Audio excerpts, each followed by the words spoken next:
So if you have pain on the inside of your elbow, you'll want to keep listening because tonight we are going to talk about what is commonly known as golfer's elbow and a couple exercises that can help fix it or make it better. I'm Dr. Sarah Sewell of Resilience RX. So again, golfer's elbow, pain right in here. About 2 weeks ago, we talked about pain out here, which is more commonly known as tennis elbow. Instead, this week, we're talking about the discomfort that's on the inside. This discomfort, if it is golfer's elbow, because there's a couple of different discomforts that can occur at the inside of the elbow. If it's golfer's elbow, you're gonna have discomfort with gripping activities. So a lot of hand things, squeezing things, like if you're wringing out a sponge, that would be uncomfortable.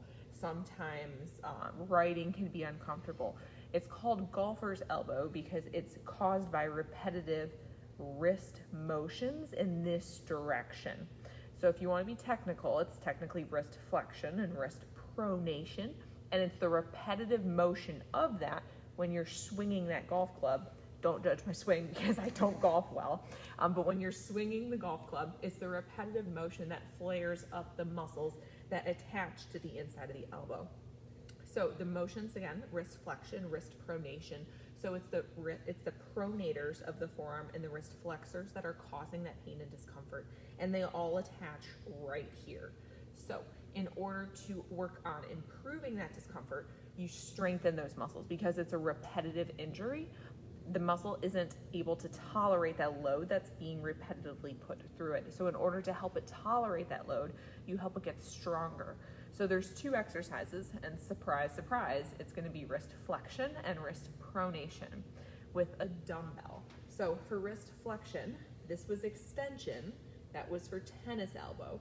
We're gonna switch to flexion. So with this, it's much more comfortable if you put your arm on a table with your hand hanging off so you don't get a nice stationary biceps hold, but you're gonna basically do bicep curls for your wrist.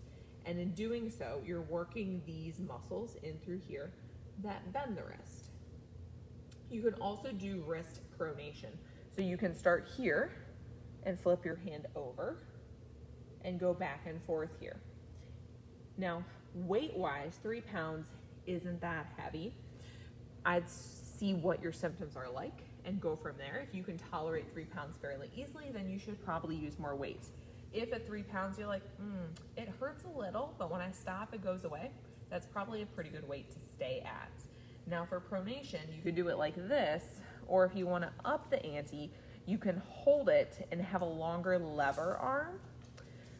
A hammer can be really good for this too, where you hold the wooden part and then the metal part is at the end and it goes back and forth. That's a really long lever arm and challenges those muscles pretty good. Again, up to moderate discomfort during the exercise is fine. You just want to make sure it goes away within 24 hours and does not hang around. So that's golfer's elbow in a nutshell. It's located right here. It's commonly found in golfers or people who do repetitive motion. So if you go ahead and clean for a long period of time, you may get that discomfort popping up there too.